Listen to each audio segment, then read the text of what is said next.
peuple qui avait déclaré, ils en avaient mal en ce qui connaît les corvées. Ils en avaient mal en ce qui connaît l'esclavagisme.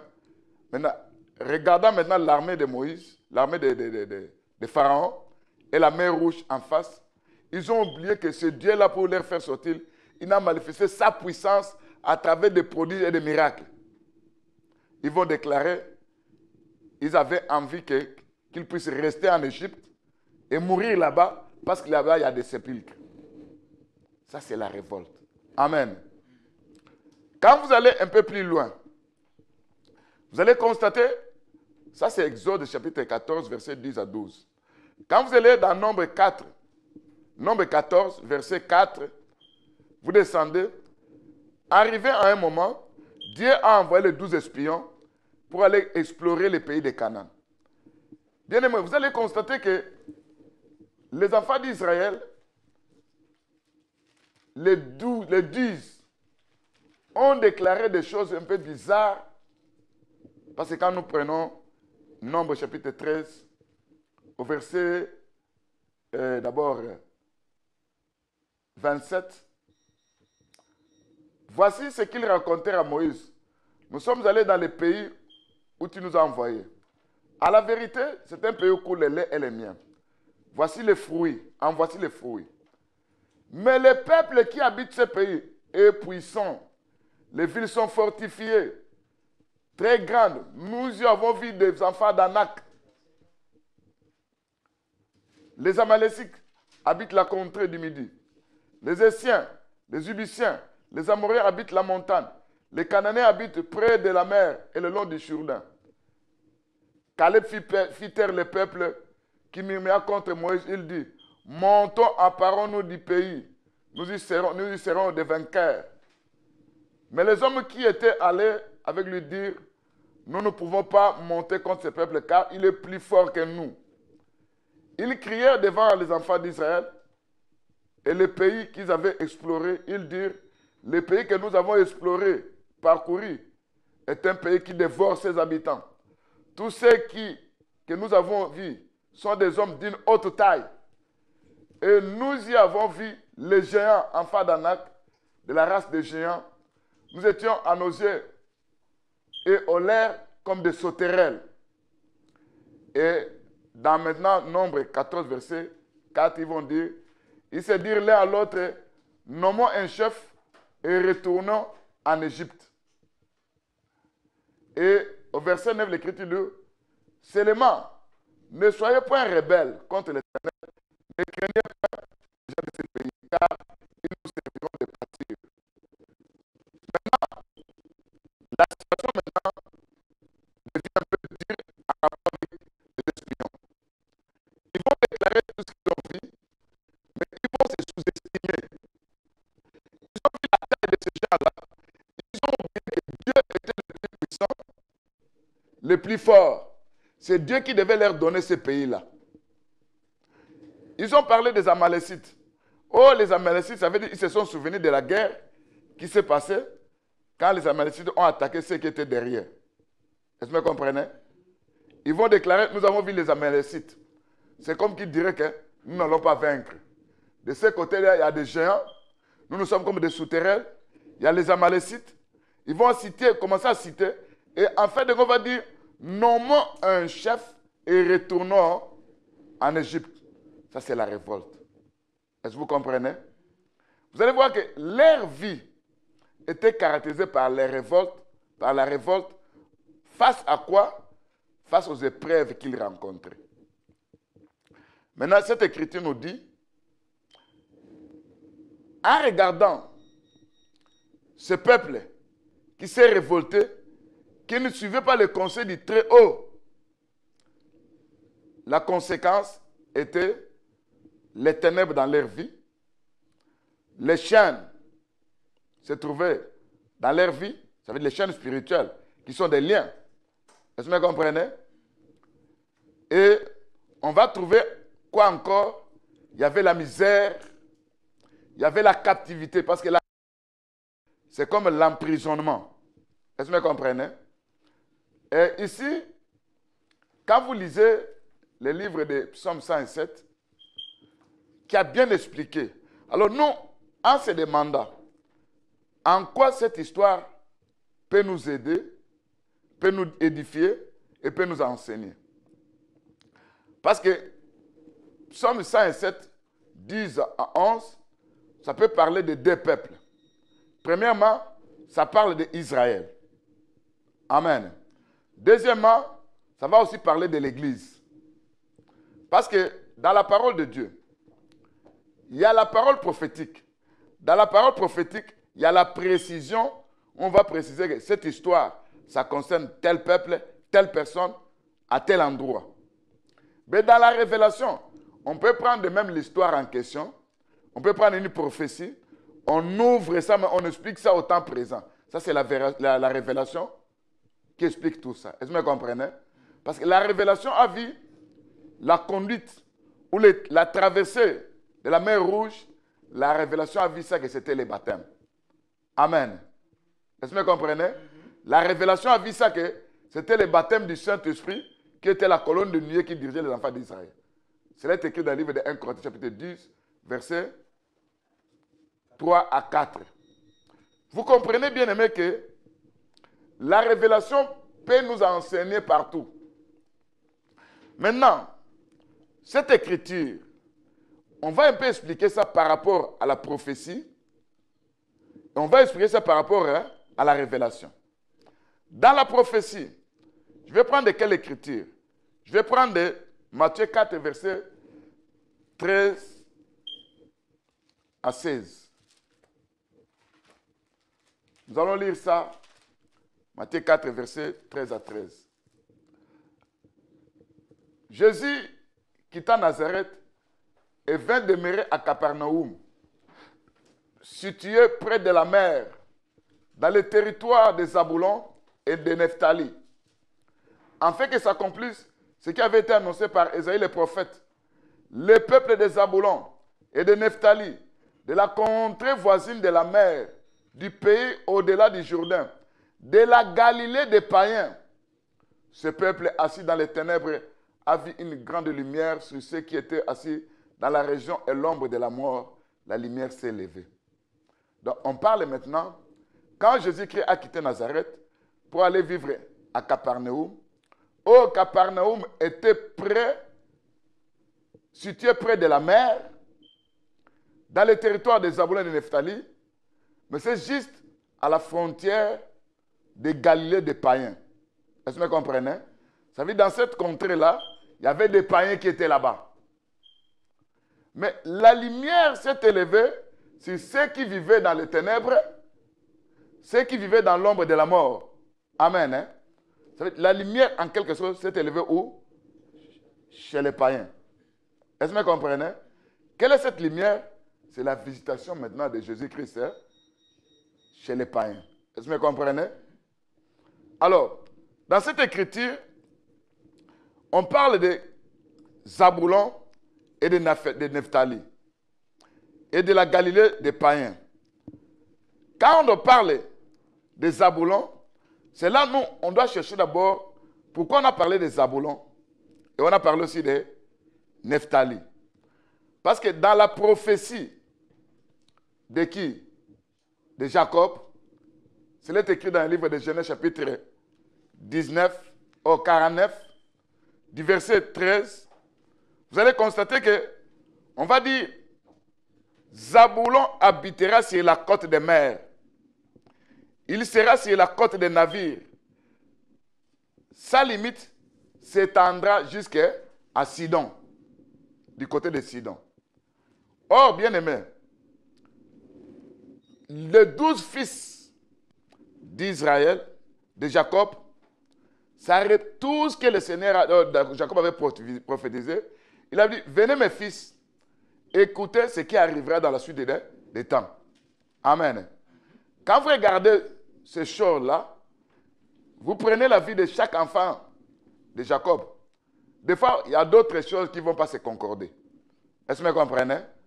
Mais les 12 fils de Jacob représentaient les 12 pains, ils représentaient aussi un seul pain. Oh, ce seul pain-là, c'est qui? C'est Jésus-Christ. Amen. Ça veut dire, dans les 12 fils de Jacob, nous voyons maintenant qui? Christ à l'intérieur. Parce que tout ce que Jacob a prophétisé, se sont accomplis dans la vie de qui? De notre Seigneur. Amen. Maintenant, quand on dit que Zaboulon, il va vivre où?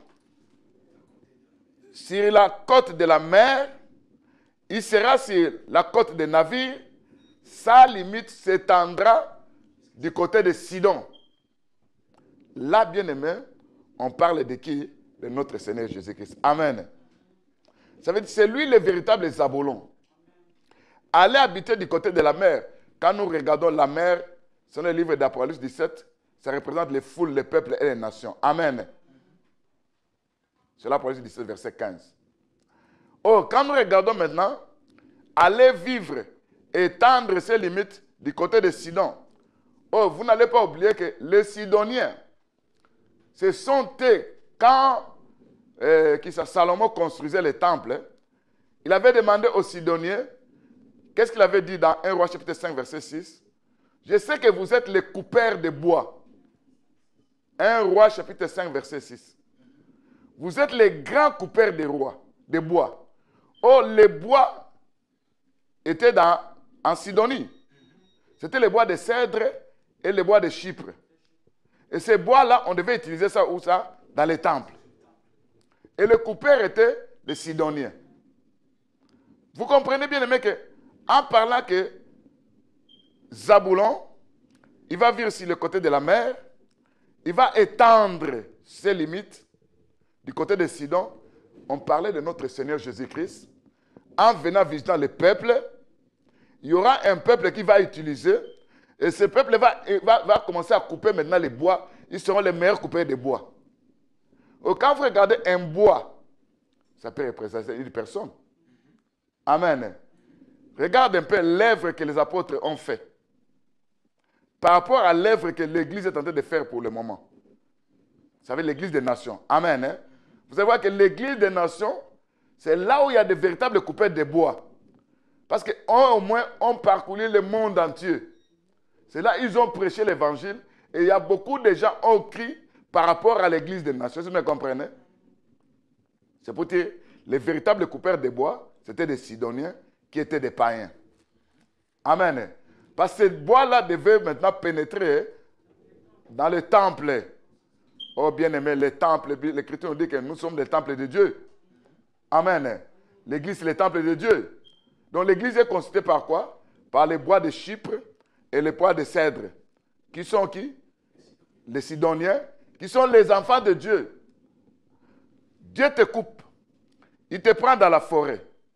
Amen. Là où tu ne connaissais pas Dieu. En te coupant, ça veut dire qu'il te prend là-bas.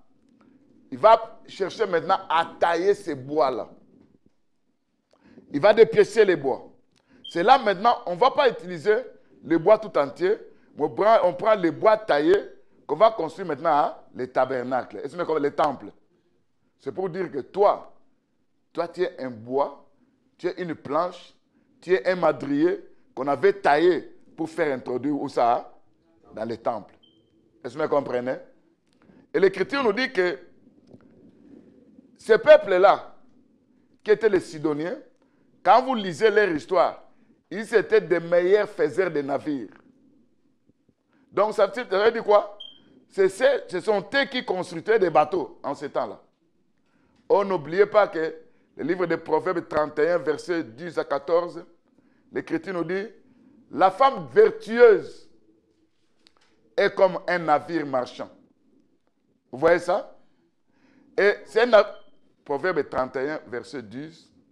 Vous sautez, vous prenez le verset 14. Je peux lire cette écriture pour expliquer ça très bien. Parce que parler de la femme vertueuse, c'est parler de l'église du Seigneur Jésus-Christ. Ici, au verset 10, qui peut trouver une femme vertueuse? Elle a bien plus de valeur que les perles. Le cœur de son mari a confiance en elle. Et les produits ne lui feront pas défaut. On descend au verset 14. Elle est comme un navire marchand. Ça veut dire un navire qui a des marchandises. Amen. Hein? Et les marchandises à vendre. Et l'Écriture dit, elle amène son pain de loin. c'est que le navire là, c'est un navire de pain. Est-ce que vous comprenez? Qui vient de loin. Ce pain là, ça vient d'en haut. Amen. Jésus-Christ a dit, je suis le pain descendu du ciel. Et ça entre où? C'est dans les navires. Est-ce que vous comprenez? C'est pour la Bible nous dit qu'il y avait 4 choses ou 3 que Salomon n'arrivait pas à comprendre. Il a parlé aussi de la trace des navires sur de l'eau. Amen. Ces navires-là, c'est l'Église. Est-ce que vous comprenez? Donc pour comprendre cette trace, tu dois être soit de l'eau, ou tu dois être aussi les navires. Est-ce que vous comprenez?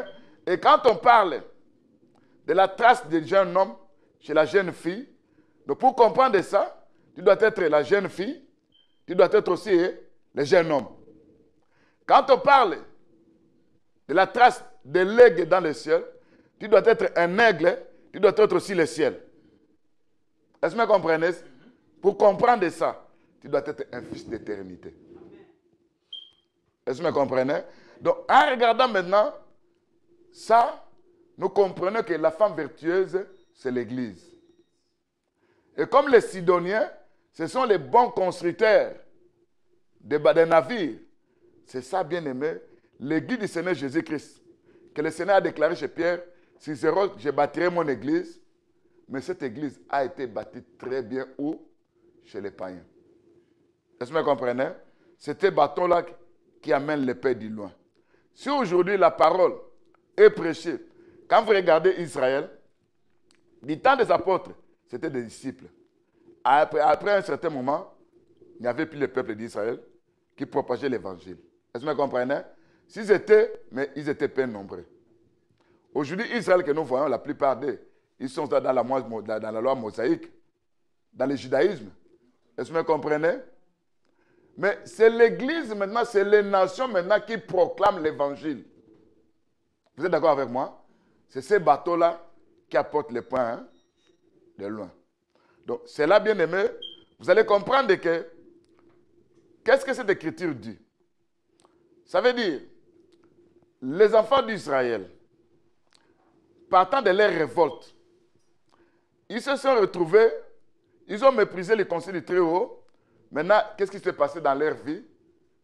L'Écriture nous dit, ils se sont trouvés dans les ténèbres, dans la captivité, dans les chaînes et dans la misère, après avoir rejeté la parole de notre Seigneur Jésus-Christ.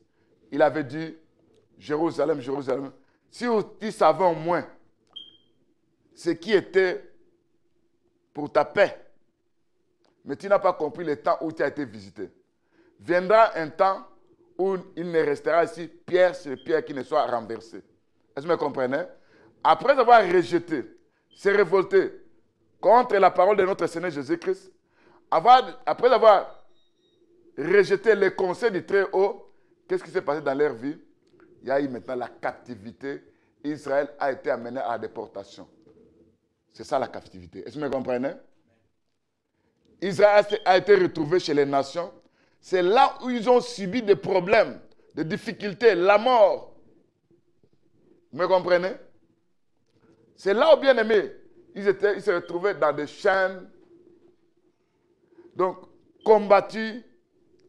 Et Hitler même a tué plus de, je ne sais pas si, à peu près 3 millions. Est-ce que vous me comprenez? C'est là, bien aimé. Maintenant, comme nous maintenant, on va aller, ça c'est dans la prophétie. On va aller maintenant dans la révélation. Est-ce que vous comprenez?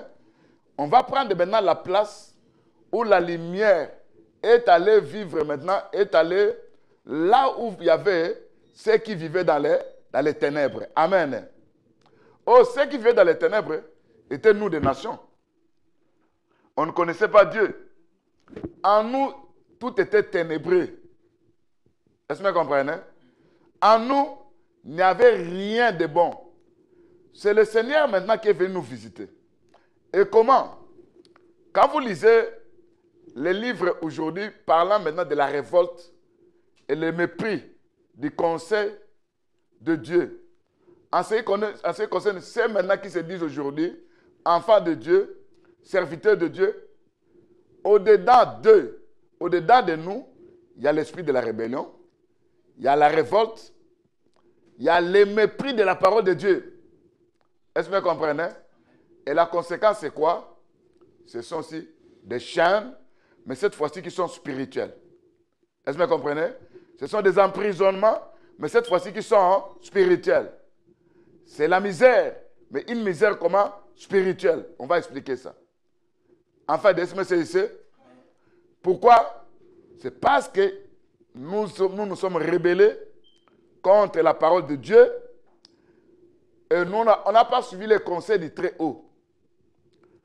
Quand vous lisez le livre d'Ésaïe, chapitre 4, verset 1er, Ésaïe 4, verset 1er, l'Écriture nous dit, cette femme saisiront un mari, diront, nous mangerons notre pain, nous nous vêtirons de nos habits, fais-nous porter seulement ton nom.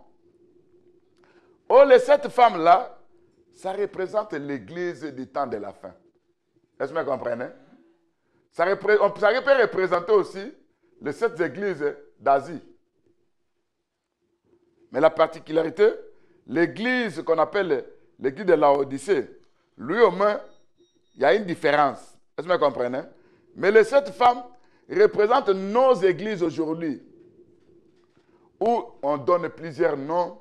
Il y a des dénominations, il y a les autres qui sont les églises de Dieu, il y a les autres qui sont les assemblées chrétiennes, il y a les autres qui sont les assemblées des saints, il y a des ministères, ministère de tel, ministère de tel. Donc il y a plusieurs noms qu'on a donnés. Mais regarde maintenant 2 choses. Il y a les pains et il y a les vêtements. Amen. Les pains et les vêtements, c'est là que nous voyons maintenant la révolte et le mépris du conseil des Très-Hauts. Est-ce que vous comprenez? Les pains qui représentent la parole de Dieu, la parole prêchée. Bien aimé, il y a de ceux-là qui vous prêchent la parole pure. Vous sentez qu'ils ont la connaissance de la parole de Dieu. Est-ce que vous comprenez? Mais ne reste pas là-bas. Va maintenant du côté des habits. Parce qu'il y a 2 choses. Hein? Il y a le pain et l'habit. On peut exploiter la Bible, parler dans la révélation, dans la connaissance, dans la parole prophétique. On exhorte, on prend des enseignements. Vous sentez que cette personne a la connaissance. Mais on va voir la personne maintenant par rapport à ses habits. Enfin, est-ce que vous comprenez? On va regarder maintenant les habits. Pourquoi on va regarder les habits? C'est parce que si on ne trouve pas la révolte dans les pains, on va trouver maintenant la révolte où ça? Dans les habits. C'est là où le Seigneur a dit, dans Matthieu 7, verset 21-22, ceux qui me disent Seigneur, Seigneur, n'entreront pas tous dans le royaume des cieux. Il va ajouter, en ces jours-là, vous allez me dire, n'avons-nous pas prophétisé? La prophétie dont on parle là-bas, que le Seigneur a parlé, ce n'est pas une prophétie comme un don. Ça veut dire, n'avez-vous pas prêché la parole prophétique? Est-ce que vous comprenez? Le Seigneur a dit, ces gens ont prophétisé, ils ont enseigné. Est-ce que vous comprenez? Mais l'Écriture va ajouter, n'avons-nous pas fait de miracles? Là, nous voyons aussi les faiseurs de miracles. Hein? Les églises où, quand on regarde, pour eux, la parole prophétique ne leur dit absolument rien, mais c'est seulement le miracle. Vous voyez ça? Mais qu'est-ce que le Seigneur va dire? Il va dire, même à ceux qui ont prophétisé, même à ceux des faiseurs de miracles, il va leur dire, éloignez-vous de moi, vous qui commettez l'iniquité. Vous voyez ça? Quand il va dire ça, oh, l'iniquité, c'est quoi? Bien aimé, quand le Seigneur dit que éloignez-vous de moi, vous qui commettez l'iniquité, c'est que ceux qui crient le Seigneur, Seigneur, parmi eux, il y avait ceux qui commettaient l'iniquité.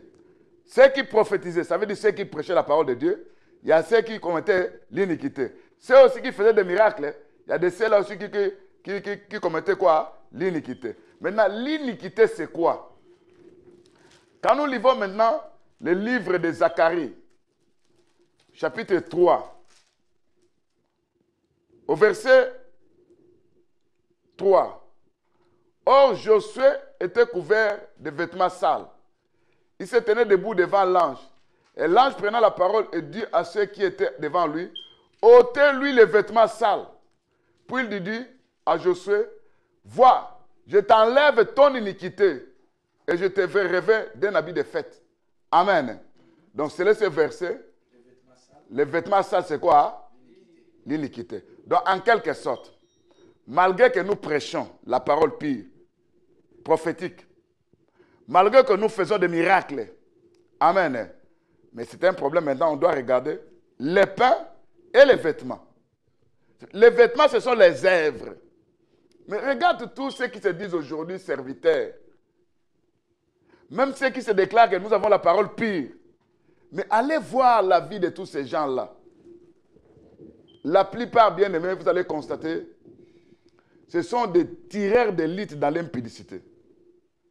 Ce sont des tireurs d'élite dans l'adultère. Ce sont des gens qui vous prêchent. Si quelque part, il voit qu'il a un enseignement qu'il a pris du Seigneur, il va faire quoi? Il va faire par tous les moyens, bon, maintenant je vais voyager. Pourquoi? Je vais aller prêcher ça. Ça sera comme une révélation. Mais l'objectif, c'est quoi? Derrière cette prédication, il est tenté de faire le trafic en ce qui concerne la parole de Dieu. Est-ce que vous comprenez? En prêchant maintenant, cela va lui donner l'argent. Donc le but, ce n'est pas d'aller annoncer l'évangile, mais c'est d'aller chercher de l'argent. Est-ce que vous comprenez? C'est là maintenant on va utiliser les stratégies, comment avoir de l'argent. C'est là, bien aimé, beaucoup de serviteurs, qui se disent serviteurs, se sont enrichis, mais en quoi? Parce qu'ils sont tentés de voler. Parce que Dieu ne regarde pas comment tu as prêché, Dieu regarde les mobiles de ta prédication. Est-ce que vous comprenez? Si ces mobiles-là, c'est pour chercher l'argent, alors toute ta prédication devient maintenant les vêtements aussi souillés. Est-ce que vous comprenez? Ça veut dire toi-même déjà, tu es quoi? Tu es comment? Tu es souillé. Est-ce que vous comprenez, enfant de Dieu? C'est là, bien aimé, nous allons comprendre que les vêtements sales, les vêtements souillés, ça représente quoi? L'iniquité. Ça veut dire quoi? Ceux qui criaient, ça veut dire ceux qui priaient, qui cherchaient la face de Dieu, ceux qui enseignaient la parole prophétique, ceux qui enseignaient des paroles où on attire les gens avec des miracles, mais leurs habits, ça veut dire leurs œuvres, étaient l'habit de quoi? De l'iniquité. Est-ce que vous comprenez? C'est pourquoi ces jours-là, beaucoup vont regretter, ils vont se retrouver, vont voir leurs serviteurs, ils ont piraté l'enlèvement. Ils vont commencer à demander, mais avec toi aussi tu as raté l'enlèvement. Parce que le Seigneur ne cherche pas les habits sales, mais il cherche l'habit propre. Est-ce que vous comprenez? Qui va te permettre pour aller à l'enlèvement. Maintenant, quand le Seigneur a dit ça, la conséquence maintenant de la rébellion et du mépris de la parole de Dieu, chez ceux qui prient, chez ceux qui prêchent l'évangile, il y a quoi? L'air des mers maintenant se trouve dans les ténèbres. Oh, quand nous voyons les ténèbres, l'Écriture nous dit, qui avait dit ça? C'était David. Il avait parlé des ténèbres. Il va demander à Dieu, Seigneur, éclaire mes ténèbres. Oh, quand nous regardons les ténèbres, vous n'oubliez pas que dans le livre de Genèse, chapitre 1er, verset 2, Genèse 1er, verset 2, l'Écriture nous dit, la terre était informe et vide, il y avait les ténèbres à la surface de l'abîme. Et Dieu dit que la lumière soit, et la lumière fit. Donc, quand vous regardez ces versets, c'est comme si les ténèbres avaient précédé la lumière. Vous voyez ça? Paul dit qu'il y avait des ténèbres à la surface de l'abîme. Dieu dit que la lumière soit et la lumière fit. Il sépara les ténèbres avec la lumière. C'est le premier jour. Oh, nous savons très bien qu'au commencement était la parole était avec Dieu, la parole était Dieu, la parole était la lumière. La lumière était le commencement de toutes choses. Vous me comprenez? Ça, c'est Jean qui met de l'ordre. Mais Genèse 1, 2, c'est une prophétie. Est-ce que vous comprenez? Ça veut dire que cette prophétie concernait la terre qui était vide, qui était informe. Vous voyez ça? Au parler de la terre, c'est parler d'un peuple. Est-ce que vous comprenez? Oh, vous allez voir maintenant que les ténèbres qui étaient à la surface de l'abîme, Quand vous lisez le livre de Psaume 64, verset 7, l'Écriture nous dit, le cœur de l'homme est un abîme. Oh, le cœur de l'homme, c'est ce qui est caché. Hein? Mais l'Écriture nous dit que c'est un abîme. C'est que dans le cœur de l'homme, il y a quoi? Il y a les ténèbres. C'est pourquoi, bien aimé, le Seigneur a dit dans Marc chapitre 7, verset 21, c'est du cœur des hommes que sortent les mauvaises pensées, les adultères, les débauches, les meurtres, les vols, les cupidités, les méchancetés, la fraude, les dérèglements, les regards envieux, la calomnie, l'orgueil et la folie. Regarde aujourd'hui, bien aimé, vous allez voir toutes ces choses se trouvent dans la vie des enfants de Dieu et dans la vie des serviteurs de Dieu. Parce que je viens de prêcher, je deviens un orgueilleux. C'est comme si, c'est la révélation que je viens de donner, je me vois au-dessus, je me vois en top, comme si c'était moi le meilleur prédicateur. Mais ça, c'est de l'orgueil. Et les adeptes qui nous suivent, pour eux, le véritable prédicateur, c'est seulement cette personne-là. Vous oubliez que Dieu, en parlant, il avait utilisé la NES de qui? De Balaam. Dieu, en te parlant, il peut utiliser n'importe où. Qui? Est-ce que vous comprenez? C'est pourquoi ce jour-là, beaucoup vont se regretter. Ceux qui te disent que nous sommes dans la vérité, ils vont se retrouver maintenant abandonnés. Et Dieu va leur dire que je ne vous ai jamais commis. Pourquoi? Parce qu'il y a eu de l'orgueil chez les adeptes, chez les pasteurs. Et il y a même des gens, ils voient que ça c'est un serviteur de notre église. Au lieu de l'appeler même pasteur, prophète, docteur, évangéliste, non, pour lui, frère. Il devient, oui, nous sommes des frères. Amen. Mais en appelant frère, ce n'est pas en fonction que nous sommes des frères en Christ pour dire que toi, tu n'es pas un pasteur. Cet esprit-là, et on appelle ça l'esprit de Dieu. On attend quand l'enlèvement viendra, on va se dire, oui, j'irai à l'enlèvement. L'évangile que nous prêchons, l'évangile ne vient pas du Congo. Est-ce que vous comprenez? Ceux qui ont prêché l'évangile, bien aimé, je suis allé même pour découvrir, pour chercher à voir l'évangile que nous prêchons aujourd'hui, où nous parlons de pourquoi de toutes choses. Bien aimé, j'ai vu ça que dans l'an 300, il y avait un homme qu'on appelait Alexandre d'Alexandrie. Il interprétait les Écritures. Il parlait de la parole prophétique, de la parole de la révélation. Il parlait de beaucoup de choses et on l'avait tué. Même l'apôtre Paul, c'est lui qui nous a prêché l'évangile. Est-ce que c'est l'évangile vient du Congo? Non. Et tellement les gens sont bornés, quelqu'un arrive avec 2 ou 3 versets et quand il parle de ça, ça c'est notre évangile. L'évangile vient d'en haut. Et quand Dieu a utilisé les gens, il a commencé à utiliser les gens dans les temps anciens. Ça a commencé chez Paul, chez les apôtres. Et ça a évolué au fil du temps. Même en Égypte, ils ont prêché ça. Est-ce que vous comprenez? Entrez un peu dans Google. Vous allez découvrir ça. Il y a de ceux-là qui se disent, voilà, nous sommes les pères de cet évangile. Quel père? Et quand on regarde maintenant ta vie, toi père, on regarde maintenant les habits, ça ne concorde pas avec les œuvres d'un père. Un vêtement souillé. C'est là où, bien aimé, en tant qu'enfant de Dieu, nous devons faire la différence. Si nous regardons les pains, on va regarder aussi les habits, les vêtements. Et si le pain est là et le vêtement n'est pas là, là, automatiquement, tu es dans la fausseté. Tu ne seras jamais enlevé. Est-ce que vous comprenez? Ça doit être et le pain et quoi? Et l'habit. Bien aimé.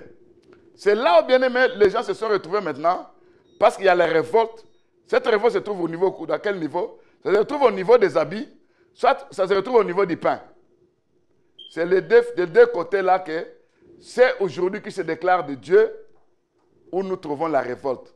Il y a de ceux-là qui ne veulent même pas parler de la doctrine. Amen. Il y a de ceux-là qui ne veulent pas parler de tout ce qui est écrit dans la parole de Dieu. Mais il y a de ceux-là qui aiment ça. Mais quand vous regardez maintenant leurs habits, ça veut dire leurs œuvres, ça n'a pas de rapport, ça ne se marie pas avec l'évangile que Christ a prêché. Amen. Ils ne sont même pas des modèles de troupeaux. C'est là où maintenant, nous voyons les luttes, les combats, les injures. Quand vous entrez même dans Facebook, partout là, vous allez voir, bien aimé, des choses terribles, mais ça provient de ceux qui se disent enfants de Dieu. C'est là, bien aimé, les ténèbres se trouvent déjà dans leur vie. Est-ce que vous comprenez? Parce que les ténèbres ne doivent produire que les ténèbres. L'homme donne ce qu'il a. Dès que moi je vous prêche ici, si en moi il y a un esprit impur, je vais vous transmettre ça. Est-ce que vous comprenez? S'il y a l'esprit d'impudicité, mais je vous transmets l'impudicité aussi.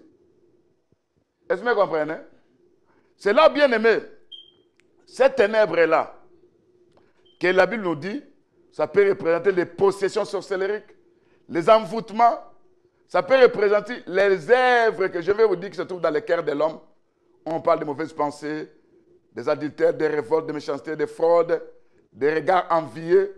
Vous allez voir toujours que quelqu'un commence dans son ministère avec une femme. Et après quelques temps, il va trouver une femme de ministère. Il y a maintenant le divorce. Et on se dit, c'est Dieu qui m'a donné maintenant. L'autre là, ce n'était pas la femme de mon ministère. Mais maintenant, c'est son secrétaire qui devait la femme de son ministère. Ça, c'est quoi? Les regards envieux. Est-ce que vous comprenez? Ça provient de tout ça? C'est du cœur. C'est là où il y a la calmonie. C'est là où il y a l'orgueil. C'est là où il y a la folie. C'est là où il y a des possessions.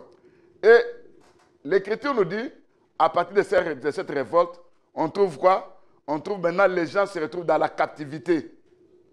Oh, la captivité, c'est l'emprisonnement. Les gens sont emprisonnés sur le plan spirituel. Il est ici, mais son esprit se trouve quelque part lié dans le monde des ténèbres. Emprisonné dans le monde des ténèbres. Son esprit se trouve dans la forêt, dans une brousse, dans le monde des esprits des eaux. Son esprit se trouve, il est devenu esclave du péché. Parce que le Seigneur dit ceci que dans le livre des Romains 7, verset 23-25, là l'apôtre Paul dit ceci. Parce que ces gens-là qui se sont révoltés, ils se sont retrouvés dans la captivité, ils se sont retrouvés dans la misère. Amen. Hein? Cette misère dont la Bible parle, ce n'est pas la misère que toi tu es pauvre ou tu manques de rien, non. L'apôtre Paul a dit dans Romains 7, verset 23-25, il dit, « Misérable que je suis, qui me délivrera de ce corps du péché? Parce que dans ma chair, je n'ai pas le pouvoir, malgré cette bonne volonté que j'ai. » Est-ce que vous comprenez? Ils se retrouvent maintenant esclaves du péché. Ça veut dire, ces gens-là, ils sont dans la captivité, ils sont dans la misère, ils sont dans la vie de péché. Ils sont devenus esclaves du péché. Malgré tout ça, ils savent dans leur cœur ce qu'ils sont. Moi, j'étais en Afrique, j'étais au Congo. J'ai vu des groupes de serviteurs, parce que j'étais parmi ces serviteurs-là, où il y avait des réunions. S'il y a un serviteur qui veut de trépicher, ou qui venait de faire l'avortement chez une fille qui l'a engrossée, on fera par tous les moyens pour aller faire sortir ça, même en catimini. Même si la fille refusait, on va droguer la fille, on appelle un médecin, il va faire sortir cette grossesse. Et ces gens qui font ça, ce sont des serviteurs. Est-ce que vous comprenez? Parmi ces gens-là, j'ai vu que ceux qui se déclaraient des hommes de Dieu, j'ai vu que c'était des véritables païens. Parce que tout ce qu'on voyait chez les païens, on trouvait ça chez eux. Je ne prêche pas pour condamner, mais je prêche pour leur demander qu'ils puissent se repentir. Amen. Amen. Parce que la repentance, Dieu peut oublier le tout. Est-ce que vous comprenez? C'est là où, bien aimé, vous allez voir que vers les années 86, il n'y avait même pas encore des églises. 85, 84, il y avait l'église Nzamalamu, il y avait aussi Kadez. Vers ces années-là, après vers les années 85, on a commencé avec le groupe de prière.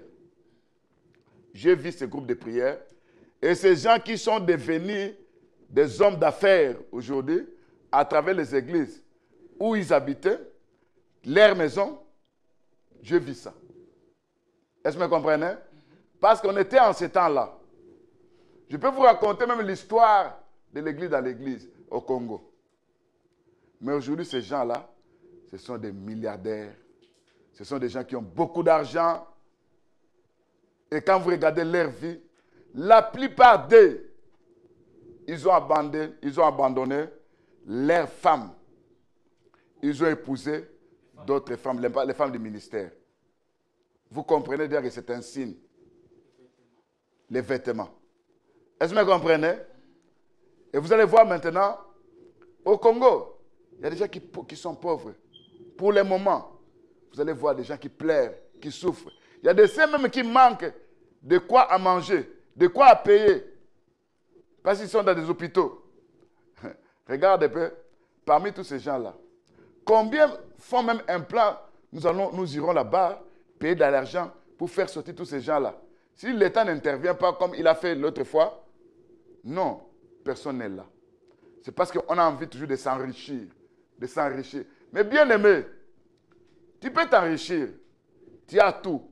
Mais que servirait-il à un homme de gagner tout le monde s'il perdait son âme?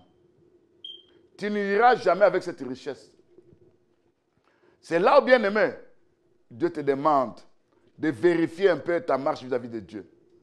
C'est là, bien aimé, ils se sont retrouvés maintenant dans quoi? Dans des liens spirituels, dans des emprisonnements spirituels. Oh, quand nous regardons ce qu'on appelle des chaînes, parce que l'Écriture nous dit qu'ils vivaient dans la captivité, ils étaient dans la misère, ils étaient dans des chaînes. Les chaînes, ce sont des liens spirituels.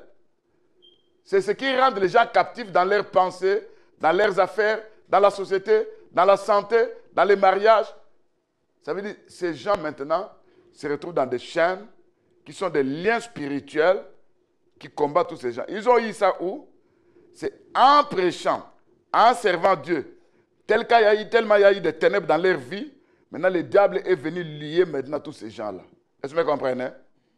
C'est là où il y a des liens qui se manifestent dans la vie de beaucoup de gens. On promet aux gens la liberté, la délivrance. Mais eux-mêmes ne sont pas libérés. Ils sont esclaves. Esclaves de quoi? Des péchés. On regarde tout ce qui se trouve dans le cœur de l'homme. Même parce que l'Écriture nous dit que les crocodiles, si les crocodiles passent dans l'abîme, c'est pour éclairer, c'est pour apporter la lumière dans l'abîme, n'est-ce pas? Oh, ces crocodiles de Job 40, là, ça ne représente pas le diable qui est le crocodile d'Ésaïe, je crois, 29, si je ne me trompe pas, où on parle, ou d'Ézéchiel, on parle du crocodile qui a embrouillé de l'eau. Là, ça représente le diable. Mais le crocodile de Job 40 qui passe dans l'abîme, et en passant dans l'abîme, il met maintenant un chantier lumineux. Ça veut dire que ce crocodile-là apporte quoi? La lumière. Ce crocodile-là représente qui est notre Seigneur Jésus-Christ. Amen. Hein? Parce que quand nous regardons la créature de Dieu, c'est là que nous voyons maintenant les perfections de Dieu. Est-ce que vous comprenez? Là, ça représente maintenant la lumière que Dieu apporte dans la vie des gens. Si tu les bats dans les ténèbres, c'est que la lumière de Dieu se trouve déjà au-dedans de toi. Oh, si la lumière de Dieu se trouve au-dedans de toi, automatiquement tu es déjà délivré. Est-ce que vous comprenez? Mais si on te trouve encore dans la mauvaise vie, dans des mauvaises choses, c'est qu'il y a les ténèbres au-dedans de toi. Est-ce que vous comprenez? C'est pourquoi David pouvait prier, Seigneur, viens, éclaire mes ténèbres. Est-ce que vous comprenez? Chasse mes ténèbres. C'est là, bien aimé, vous allez voir que les gens, les chrétiens, ceux qui prient, ceux qu'on appelle les saints, les chrétiens, ils se retrouvent dans des chaînes. Les mains sont liées. Les mains liées par l'esprit de gaspillage. Vous allez voir ces gens-là, avec l'argent, ils deviennent des mopaos. Amen. 5 voitures, 6 voitures, 10 voitures. Mais à quoi ça sert tout ça? Des limousines. Mais à quoi ça sert tout ça? Je suis venu aux États-Unis. J'ai vu qu'aux États-Unis, la voiture n'est pas quelque chose de luxe. C'est tout le monde qui peut avoir ça. Est-ce que vous comprenez? Ce n'est pas quelque chose de luxe. Vous allez trouver dans une parcelle où il y a 4 et 5 voitures. Ce n'est pas un signe de luxure ou de beaucoup d'argent, mais c'est un moyen de transport seulement. Une nécessité. Et quand vous regardez la maison, il y a 5 voitures, ça veut dire qu'il y a 5 personnes qui conduisent au moins là-bas. Mais en Afrique, une voiture, BMW, quoi ça? Cadillac, oh, ça c'est un riche. Et c'est là où, bien aimé, en Afrique, que nous voyons les gens en train de gêner. Il y a même une sœur qui a dit, j'étais en Afrique. J'ai gêné pour venir aux États-Unis. J'ai beaucoup prié. Arrivé ici, le boulot qu'on m'a donné, alors je regrette. Je regrette tout ce que je faisais comme prière. Bien aimé. Et regarde maintenant ceux qui sont aux États-Unis, en Amérique et en Europe. Là, tu priais pour venir ici. Tu priais pour une voiture. Et si on ne prie pas pour une voiture? Est-ce que vous comprenez? Et si on ne prie pas pour une voiture? C'est question d'aller chez le dealer. Tu arrives là-bas. Cette voiture coûte combien? 100 000. On va s'attendre, je vais commencer à te payer 300 par mois. On donne la voiture, c'est rien. Est-ce que vous comprenez? Si là-bas, tu dois gêner, mais ici, ça, c'est rien. Tout le monde peut avoir ça. En Afrique, tu gênais pour avoir les habits. Tu gênais pour manger. Ici, la bouffe, on donne ça à tout le monde. Hein? Ici, nous gênons pour aller au ciel. Amen. Hein? C'est pour dire que l'Écriture a dit que cherchez premièrement le royaume des cieux et tout vous sera donné par-dessus. Il y a des ceux-là, dès qu'ils ont quitté l'Afrique, ils sont arrivés en Europe, en Amérique. Vous n'allez plus voir ces gens-là dans des églises. Ils ont atteint leur but. Leur but était terrestre.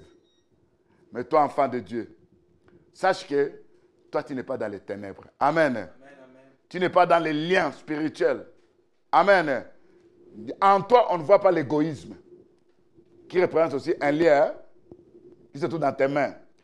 En toi, on ne voit pas quelque chose où tout ce que toi tu touches, ça doit échouer. Non. Planifie tout simplement. Quand tu planifies, tu fais les affaires, tu sais qu'on va faire ceci. Bien aimé, les gens qui font des affaires ici, hein, il y a des ceux-là même qui ne connaissent même pas Dieu. Il y a ceux-là qui ne sont même pas des satanistes. Mais après avoir bien organisé leurs affaires, ils réussissent. Est-ce que vous comprenez? Mais là, en Afrique, on voit maintenant l'esprit de pauvreté, de blocage, l'esprit de tout. On commence à te raconter, voilà, ton père qui était un sorcier, ta mère qui est ceci, cela. Or, le Seigneur, quand il était sur la terre, tout ce qu'il prophétisait, il ne disait pas que c'est ton père qui a fait ça, c'est ta mère. Il parlait toujours, c'est l'ennemi qui a fait ça. Mais les prophéties que nous voyons aujourd'hui, où avec l'esprit que tu puisses négliger ces gens-là. Mais nous oublions que l'Écriture nous dit qu'il ne pourra pas se des siens est pire qu'un incirconcis. Enfin, vous me comprenez? Il y a des liens se trouvant dans les pieds. Ça veut dire quoi? Les gens sont liés. Il n'y a même plus les ailes qui apportaient l'évangile de paix. On n'arrive pas à aller évangéliser. Ça veut dire que les pieds maintenant sont quoi? Sont liés. Est-ce que vous comprenez? Il y a des ceux là aussi qui sont aux États-Unis, hein, mais ils tournent en rond. Hein. Ça veut dire, depuis qu'il a commencé avec les warehouse, il va commencer à tourner, il prend l'argent à gauche, ça sort à droite. Ces gens-là, moi je ne veux pas dire que c'est un esprit. Ça veut dire qu'il manque un peu la vision. Il ne calcule pas que après avoir resté 50 ans, 40 ans dans une société, je serai amorti. Et finalement, c'est comme si je prenais à gauche et je faisais sortir à droite. Mais c'est quelqu'un qui tourne la tête, il regarde les bilans. J'ai fait 7 ans, 10 ans, 15 ans. Alors maintenant, je dois chercher comment travailler aussi pour moi-même, pour que moi je devienne aussi un patron. Parce que je ne pense pas qu'un 20 000, un 30 000, 40 000 ou un 10 000 te manque dans quoi? Dans ton compte. Ici, au moins, tu as ça. Et en Afrique, là, ça, c'est chaque jour qu'on vit. C'est comme si tu prends un 200, un 50, un 10, un 5, et tu utilises ça pour la bouffe. Mais pas ici aux États-Unis. Enfin, est-ce que vous me comprenez? Je suis en train de vous parler qu'il y a de ceux-là même, hein, il y a les liens au visage. C'est comme si le visage est enfermé par un linge. Pourquoi? Ça signifie quoi? Il y a un manque de vision. On regarde ici, on ne regarde pas de loin. Est-ce que vous comprenez? Il y a des ceux-là bien-aimés, quand vous regardez, malgré que nous sommes aux États-Unis, mais leur visage représente la tristesse. C'est comme s'il y a un masque. C'est comme si leur visage n'attire pas. Vous sentez quand vous regardez la personne, frère, pourquoi tu es devenu comme ça? Oh mon bien-aimé, c'est le warehouse. Mais toi, tu crois que les warehouse va te donner quoi? Il y a un temps pour les warehouse. Les warehouse, c'est un boulot là où les gens vont. Là, j'explique ça aux autres. Où tu pars et juste tu commences à soulever les histoires. Des fois, on te paye et ton corps devient... Et après un certain moment, tu es affaibli. Regarde un peu loin. Va étudier. On donne l'occasion à toute personne d'aller faire les cours. Tu vas étudier. Tu prends ton certificat. Tu prends un diplôme. Tu auras un bon boulot. Est-ce que vous comprenez, enfant de Dieu? Amen, amen. Mais en tournant dans les ronds-points, là, c'est comme si il y a un linge au visage. Ça veut dire ta vision, tu ne vois pas de loin. Est-ce que vous comprenez, enfant de Dieu?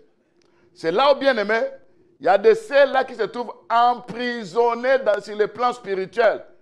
Ils se retrouvent dans le monde des ténèbres, enfermés dans des cachots spirituels, dans des forêts, dans des rivières. Et c'est là où j'ai dit aux enfants de Dieu, je dis des fois, regarde un peu la vie de Pierre. Dans Actes chapitre 12, verset 69. Pierre était emprisonné. Hein? Là où il avait des chaînes. Il y avait des soldats. Là où Pierre dormait, il y avait des soldats. Il y avait des sentinelles à la porte. Ça, je ne prends pas la prison physique. Mais je voudrais amener ça dans la prison spirituelle. Ça veut dire, Pierre, j'enlève le nom de Pierre, je prends maintenant ton nom, toi, emprisonné, lié dans des chaînes, tel que tu es là-bas. Il y a des soldats. Quand toi tu dors pendant la nuit, tu n'as même pas de révélation. Les deux soldats qui sont les esprits qui sont là-bas, ils enlèvent même les songes que toi tu peux capter dans la nuit, pendant la nuit. Et quand on enlève ça, tu dors comme une pierre. Tu te réveilles le matin, tu vas dire c'est le Wéras qui m'a fait ça. Pas de vie de prière, pas de révélation. Bien aimé, tu es déjà enchaîné. Tu as déjà des gardes spirituels qui sont des esprits, qui t'ont emprisonné. Regarde Pierre. En prison, l'Écriture nous dit, la ceinture était à côté. En prison, les sandales étaient à côté. En prison, les manteaux étaient à côté. Oh, si nous regardons ça, la ceinture, c'est la vérité. C'est là où beaucoup de gens ont abandonné la vérité. Est-ce que vous comprenez? Les sandales, les aides de l'évangile. C'est là où beaucoup de gens ont abandonné les aides de l'évangile. Les manteaux. L'Écriture nous parle dans Psaume chapitre 104, verset 2. Et dans Isaïe 61, verset 10, l'Écriture nous dit, Dieu s'est révélé du manteau comme étant la lumière. Vous voyez ça?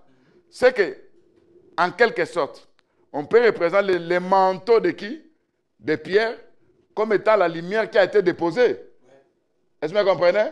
Parce que Pierre était endormi. Tandis que Paul, dans la prison, il priait. Vous voyez ça? C'est là où ça fait trembler quoi? La prison. Mais pour Pierre, endormi. Il dormait. Sous la garde de deux soldats. Des chaînes aux pieds. Oh, quand nous regardons les manteaux, ça peut représenter la délivrance. Selon Isaïe chapitre 61, verset 10. Qui parle du manteau comme étant la délivrance. C'est là où je peux aller plus loin. Dans Matthieu 5, verset 40. Le Seigneur a dit, Matthieu 5, verset 40, si quelqu'un conteste avec toi, il veut te retirer ta tunique, donne-lui aussi ton manteau. Amen. Oh, n'oubliez pas que la tunique de notre Seigneur Jésus-Christ, quand il était mort sur la croix, on a pris la tunique unique. Amen. On a donné ça à un soldat inconnu. Oh, la tunique, c'est avis qui avait 4 parts. Mais c'est l'évangile que nous prêchons aujourd'hui. Nous prêchons par la connaissance, par la révélation, par la parole prophétique et par la doctrine. C'est ça les 4 habits de notre Seigneur Jésus-Christ. Si vous voulez comprendre notre Seigneur, allez dans ces 4 chemins-là. Amen. Hein? Mais le soldat qui a eu ça, c'était un soldat romain. Ça veut dire qui? Un étranger. Et l'Écriture nous dit que si on prend ta tunique, donne aussi quoi? La délivrance. Les manteaux. Si il y a l'enseignement de Jésus-Christ, bien aimé, tu as la délivrance. Et l'enseignement de Jésus-Christ, il y a une partie, on doit prier. Il y a la partie, on doit craindre Dieu. Il y a une partie qui dit que ne te révolte pas face à la parole de Dieu. Ne sois pas rebelle. Amen. Cet enseignement doit apporter quoi? La délivrance. Est-ce que vous me comprenez? Mais la solution de tout ça, en tant que moi, enfant de Dieu, l'Écriture nous dit, ils crièrent à l'Éternel, hein? Et l'Éternel envoya sa parole, le fit sortir du trou. Bien aimé, le message que nous prêchons aujourd'hui, ce n'est pas un message de condamnation. C'est pour te dire que dans la situation où tu te retrouves, crie seulement devant Dieu. Amen. Crie devant Dieu. Parce que les cris, selon Psaume 107, verset 19 à 20, l'Écriture nous dit qu'ils crièrent à l'Éternel et l'Éternel envoya sa parole pour le faire sortir du trou. Est-ce que vous voyez tout ça?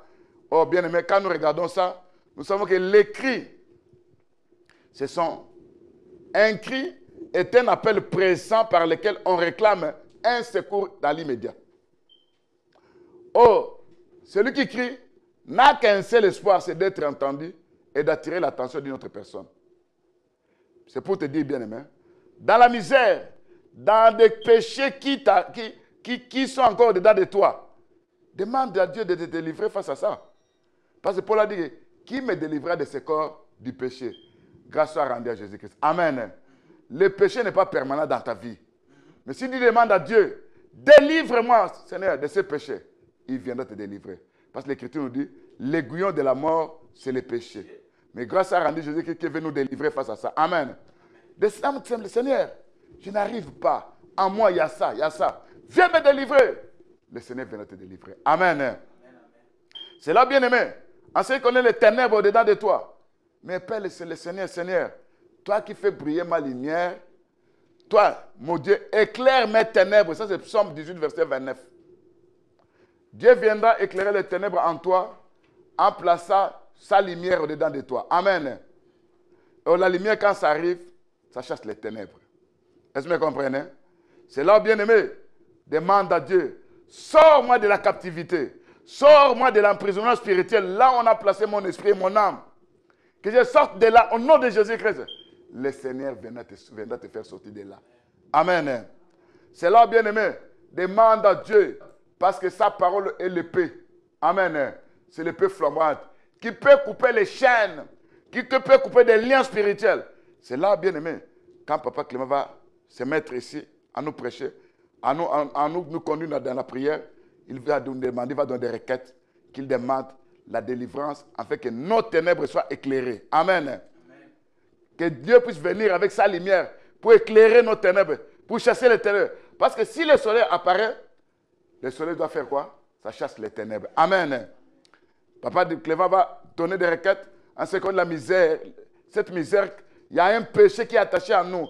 Que Dieu nous délivre. Pas nous sommes des misérables dans ces péchés-là. C'est là où Papa Clément va nous donner des requêtes. Que le Seigneur puisse venir couper ces liens spirituels qui nous attachent, les liens, les chaînes. Nous sommes bloqués. On n'arrive plus à prêcher l'évangile. Nous sommes liés. On se retrouve en tournant toujours en rond. C'est là où maintenant, quand il va donner cette requête, il va dire à Dieu, Seigneur, dans notre détresse, dans notre révolte, nous nous sommes humiliés devant toi. Nous avons demandé pardon. Maintenant, viens par ta grâce, par ta bonté. Délivre-nous de tout ça. Et Dieu va se manifester dans nos vies. Que le Seigneur bénisse sa parole.